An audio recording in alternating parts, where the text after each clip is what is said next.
The 4-4-2 YouTube, the most balanced, well-rounded formation on EAFC 24 and has probably been on every FIFA since like FIFA 18 really. Anders Vejrgang still uses it in the pro events. You are going to want to use balanced on the defensive style 100%. Me personally YouTube, I just prefer a balanced style where your team presses the ball to the middle of the pitch and your team shape is neutral. I just prefer that YouTube. For your cheapest and most reliable place to buy your FC24 coins, check out mmoexp.com. Link is down in the description below. Use the code WOLF at the checkout for 5% off your order. I really do not like press after possession loss, especially with a 4-4-2. Pressure on heavy touch though, it is good, but because of a certain depth coming back which does the pressing for you, I would stay well away from it. So balanced on the defensive style, your absolute bread and butter. The defensive width, you are going to want to go a little more slightly narrow than you would normally want to be. The reason being, on this latest patch, it is trying to force your defensive structure out wide to stop the byline meta, of course, which is a good thing, but at the same time we do want to still be compact in the middle of the pitch. So that's why you are gonna want to go down to 44 on the defensive width. Yes, a bit of a random number. That's what I'm talking about, by the way, YouTube. Being a little bit more narrow means you're a lot harder to break down. Normally, I would go to like a 45 on a 4-3-2-1 and formations of that ilk. But I do kind of just want to be ever so slightly more narrow in the 4-4-2. So I just take it down by one notch. Probably makes no difference really, but in my head, it makes a difference. And if it's making a difference in my head, it means it's going to make a difference on the pitch. The defensive depth, YouTube, yes, it is back. The 71 depth is back. 100, I know. It's so bad, but it is back. There's that 71 depth, winning the ball nice and high up the pitch. I don't know what's happened in the last 2 weeks. And if any of you don't know, 71 depth has been broken ever since the launch of FC24. They then dropped a massive patch, kind of like 3 or 4 weeks ago on it, and it did nerf it into the ground. But now it's back. I don't know whether they've done a soft patch over the last week or so, which is now reverted back to type before the latest patch. I'm not sure. But if any of you don't know what 71 depth does, by the way, when you lose the ball, your team will automatically press for you, and they will automatically offside trap. But kind of like very different to a press after possession loss and a pressure on every touch, because when you use them pressure tactics, your stamina drains. But because we're using 71 depth, and I think the game's coding doesn't realize that we are pressing, your stamina doesn't drain, and that is why it is so broken. So that's what I'm using currently with the 4-4-2. Balance on the defensive style, 44 on the defensive width with 71 depth. The offense's build-up play is, of course, going to be balanced, and then the offense's chance creation, you guessed it, YouTube, it is direct passing. One thing I will say, though, long ball and direct passing is good, especially with a 4-4-2, and because of certain tweaks that I put on the left midfielder and the right midfielder. That's definitely good and a viable option, but for me, YouTube, you know what I'm like. I just really do prefer the balanced direct passing. I'm not going to sit here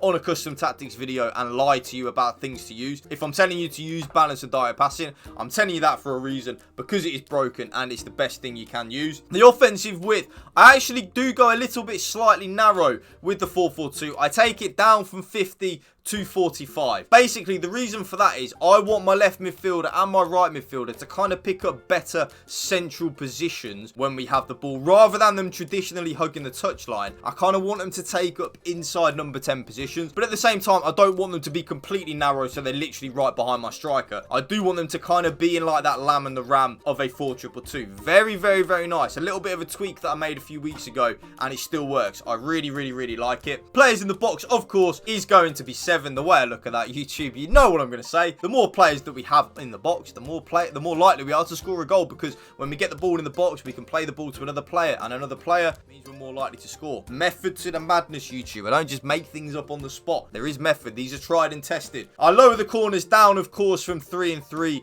to 2 and 2, just to stop us getting counter-attacked on. So, custom tactics done. Let's get into the player instructions. First of all, YouTube, before we do get into the player instructions, drop this video a like for me, and if you can hit that subscribe button to my channel, that would mean the world to me. So, both of my strikers, and this is where you can use a little bit of your own discretion. So, me personally, I like having both of my strikers on stay central, getting behind.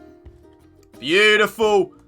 And that's what I'm talking about, by the way. Very important, having your strikers on stay central and getting behind. and come back on defense. Now, I understand, though, if you don't like having both strikers on getting behind. Stay central, in my opinion, though, YouTube, is needed on both strikers, so definitely use that. But if you don't want to use getting behind on both your strikers, because you may feel like both your strikers are running away from you, and I totally get that. If you are looking at that, I would then play your more slower striker and just leave them on mixed attack. So have your more faster striker still on getting behind, and then the slower striker out of the two, have that one on mixed attack. That just means that sometimes they'll make the runs in behind, but sometimes they will also come to feet. It's actually very, very, very nice. But me, I just prefer having both my strikers on stay central and getting behind. The comeback on defense, I want to close that gap off between my two central midfielders and my two strikers. It's very, very, very simple when you think about it. I don't want a big gap between my two central midfielders and my two strikers, because when I get the ball with my central midfielders, I want to have passing lanes open. And if my players are a million miles away from my central midfielders, we can get a little bit stuck. I don't know what I keep pressing that. So we can get a little bit stuck. Now, the left midfielder and the right midfielder are on exactly the same player instructions, YouTube. So the first thing you're going to want to put on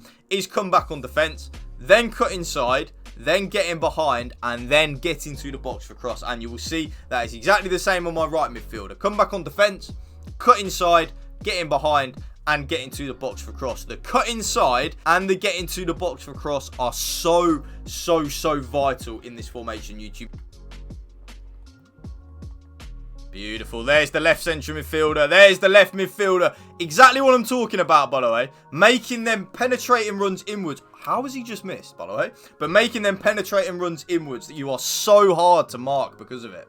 This means that my left midfielder and my right midfielder will kind of make penetrating runs diagonally towards my two strikers. They won't sit right behind our two strikers. They'll kind of be next to them in like number 10 positions. It means that it is very, very, very hard for our opponent to pick that up defensively. It is actually very, very, very OP. I can't believe I've never used it before until about a month ago. I can't believe I never really thought about giving it a go, because believe you me, it's completely changed the way that I love the 4-4-2. It is such an amazing formation now. And that is because of the cut inside. The getting behind as well just means that they make the runs in behind, and the comeback on defense just makes us more defensively solid. Now, the two central midfielders, you're going to want to break this down into a CDM and kind of like an attacking central midfielder. So for me, my CDM is my right central midfielder, Michael Ballack. So my Michael Ballack will play as like the Rodri role and the Boubacar Kamara role. So you are going to want to have that central midfielder on stay back while attacking and cover centre. So that central midfielder will not venture forward at all. He will break up the play,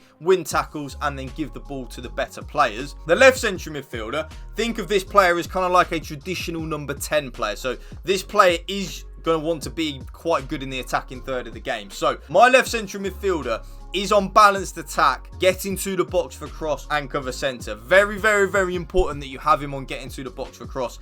Here you will see the left central midfielder just playing a little bit more advanced than the right central midfielder as we do score a goal. Very, very, very, in my opinion, you are going to want to have that central midfielder getting forward, getting a lot of goals and a lot of assists. You will see it's very similar to the left central midfielder of a 4-3-2-1 that I use. That left central midfielder of a 4-4-2 as well will get a lot of goals and a lot of assists. You will notice that, believe you me. I then personally, YouTube, play with my left back and my right back on both stay back while attacking. I feel like we've got enough going forward anyway. We don't need to attack with our left back and right back. I then play with both of my centre backs on completely default settings. So stay back while attacking, normal interceptions, and stick to position, completely default settings. And then last but not least, my goalkeeper as well comes for crosses and sweeper keeper. And that right there is my brand new updated 4-4-2 custom tactics for you, YouTube. If you did enjoy this video, you know what to do. Drop it a like for me, drop a comment down below, and if you can hit that subscribe button to my channel, that would mean the world to me. Thank you for watching. Remember,